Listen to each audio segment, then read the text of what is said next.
नमस्कार सगळ्यांना, स्वातंत्र्य दिनाच्या हार्दिक शुभेच्छा। तर मंडळी, आज आम्ही डाळिंब तोडत होतो। जावच्यात आले डाळिंब तोडायला, झाले तोडून आणि आता हे डाळिंब पुण्याला पाठवायचंय। कसं आहे मंडळी, माल आणायचा शेतकऱ्याच्या हातात असतो, पण त्याचा भाव ठरवायचा शेतकऱ्याच्या हातात नाही। म्हणजे ह्या फळाला एवढं करण्यासाठी किती कष्ट घ्यावे लागतात, किती औषधं काय करायला लागतं आणि त्याला इथपर्यंत मोठं करायचं, एवढं कष्ट घ्यायचे, पण पाहिजे तसा भाव भेटत नाही। पण शेवटी करणार काय, माल तर तोडावा लागतोय, न्यावा लागणार आहे।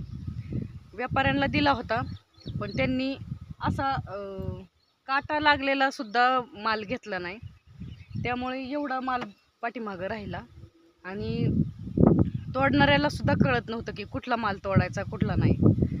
म्हणजे त्यांना काय कळणार आहे की हा आज माल एवढा करायला किती कष्ट घ्यावं लागतात म्हणून।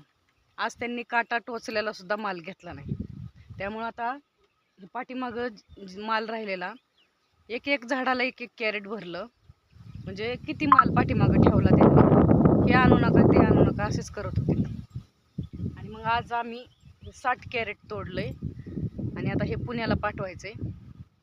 आता थोड्या वेळात गाडी येईल, तोपर्यंत आम्ही जेवणही करून घेतलं। वाटतं तेवढं शेतकऱ्याचं सोपं नाही, पण करावं लागतंय। शेती आहे म्हणल्यावरती पडीक ठेवून तरी जमतंय का?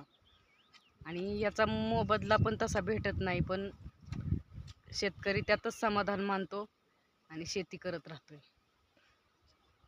तर चला, भेटू उद्याच्या नवीन दिवसाच्या नवीन व्हिडिओत।